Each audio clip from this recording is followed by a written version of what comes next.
안녕하십니까, 박사입니다. 국제 유가 기준인 브렌트유는 일요일에 20% 이상 급등해 한때 배럴당 115달러까지 치솟았습니다. 그러나 소폭 내려가 107달러 50센트에 거래됐습니다.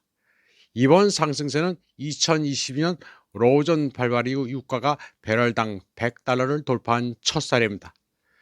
그러나 트럼프는 이란의 핵 위협이 사라지면 급격히 하락할 단기적인 유가는 미국과 세계의 안전과 평화를 위해 지불해야 할 아주 작은 대가일 뿐이라고 주장했습니다. 트럼프는 트루스 소셜 게시물에서 전쟁이 세계 무역에 미치는 영향을 경시했습니다. 그러나 재선 캠페인 기간 동안 트럼프는 휘발유 가격 인하와 비용이 많이 드는 전쟁 중단을 약속했습니다. 그러나 미국 자동차 협회 자료에 따르면 전국 일반 휘발유 평균 가격은 지난주 대비 15% 상승한 갤런당 3.45달러를 기록했습니다. 그리고 일부 지역에서는 거의 30%까지 오른 것으로 나타났습니다. 트럼프는 유가 급등에도 불구하고 미국은 이란과의 전쟁을 멈추지 않을 것이라고 밝혔습니다. 이란은 미국 이스라엘 침공에 대응해 호르무즈 해협을 폐쇄하고 이 해협을 건너려는 유조선을 공격했습니다. 호르무즈 해협은 전 세계 석유 공급량의 약 5분의 1이 통과하는 주요 통로입니다. 주요 산유국인 이라크, 아랍에미리트, 쿠웨이트는 저장 공간 부족으로 생산량을 줄였습니다. 한편 린지 그레이엄은 폭스뉴스에 출연해 미국이 이란 정부를 전복하는 데 성공하면 전 세계 석유의 거의 3분의 1을 장악할 것이라고 말했습니다. 이란의 석유를 먹어 사상 최대 수익을 올릴 것이라고 황당한 소리를 했습니다. 그레이엄은 이번 공격에 소요된 비용을 역대 최고의 투자라고 표현하면서 그 목적은 이란의 핵무기 개발 저지라고 주장했습니다. 그는 이란 정권이 무너지면 새로운 중동이 탄생할 것이고 미국은 막단 돈을 벌게 될 것이라고 주장했습니다. 그러면 다시는 호르무즈 해협을 위협하지 못할 것이라면서 테헤란의 우호적인 정부를 세울 것이라고 말했습니다. 그는 베네수엘라와 이란은 전 세계 석유 매장량의 31%를 보유하고 있다면서 그 두 나라와 파트너십을 맺게 될 것이라고 주장했습니다. 그리고 이는 중국에게는 악몽이 될 것이라고 말했습니다.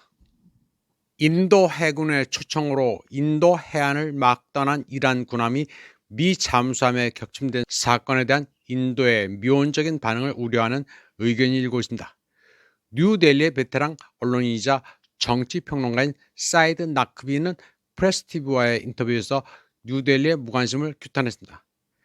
미 해군 핵추진 공격 잠수함이 스리랑카 남부 해안 앞바다 공해상에서 이란 해군 호위한 아이리스 데나를 어뢰 공격으로 격침시켜 최소 87명의 해군 장병이 사망하고 약 60명이 실종됐습니다.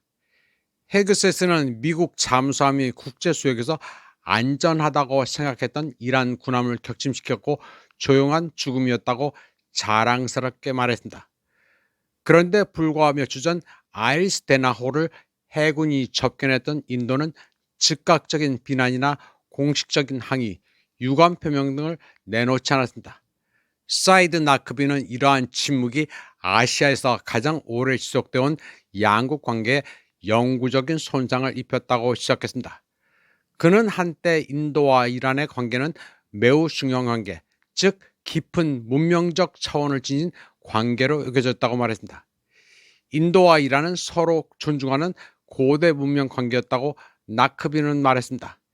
양국의 도서관과 기록 보관소에 가보면 천년 역사의 모든 행정문서가 페르시아어로 되어 있다고 말했습니다.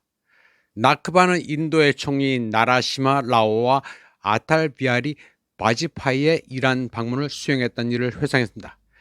그는 이란 남부도시 시라즈에 있는 위대한 페르시아 시인 하피즈의 묘소를 방문한 이야기를 했습니다. 그곳에 보관된 사진 한 장에는 인도의 노벨상 수상자이자 시인인 타고르가 1932년에 하피즈의 묘를 방문하는 모습이 담겨 있었습니다. 타고르는 항공 여행이 없던 시절에도 위대한 여행가로 배를 타고 30여 개국을 여행했습니다. 나크비는 1932년에는 타고르가 이란에 가서 시라즈에 들렸는데 당시 인도가 이란과 교류하던 문명 수준이 이 정도였다는 것을 알 수 있다고 말했습니다. 그는 또한 당시 이란 대통령이었던 하시미 라프산자니와의 인터뷰를 회상하며 이란 지도자들이 한때 인도에 대해 보였던 따뜻함과 깊은 존경심을 묘사했습니다. 나크비는 이란은 대체로 일관된 입장을 유지해왔지만 인도에서는 양국 간의 문명적 연결고리, 즉 감정적인 측면이 약화됐다고 말했습니다. 그는 미국과 이스라엘이 이란 이슬람 공화국에 대한 이유 없는 공격을 시작한 전쟁 직전 모디 총리가 이스라엘 점령지를 방문한 것을 주목해야 한다고 시작했습니다. 그러면서 뉴델리의 이념적 성향이 어디에 있는지를 보여주는 사례라고 말했습니다. 나크비는 가자지구 학살 이후 2년 동안 이스라엘은 서방 국가들을 포함한 많은 나라들로부터 고립된 국가로 취급받았는데 왜 거기에 인도의 모디가 나타나야 했냐고 시작했습니다. 또 아야톨라 알리 하메네이 암살 사건에 대한 인도의 반응 역시 마찬가지로 미온적이었습니다. 이는 미국과 이스라엘의 공격적인 행태에 대한 의도적이고 시속적인 묵인 정책이 아닌가 하는 의문을 불러일으켰습니다. 나크비는 여기에는 뻔뻔함이 개입되어 있으며 모디의 이스라엘 방문에는 뭔가 숨겨진 의도가 있다고 시작했습니다. 특히 모디의 정당, 그 안에 힌두투바 세력은 이스라엘에 엄청난 감정적 투자를 하고 있다고 시작했습니다. 모디의 힌두교도들은 특이하게 유대인들에게 호감을 느끼고 있습니다. 이번 방송은 여기까지 하겠습니다. 시청해주신 여러분 감사합니다.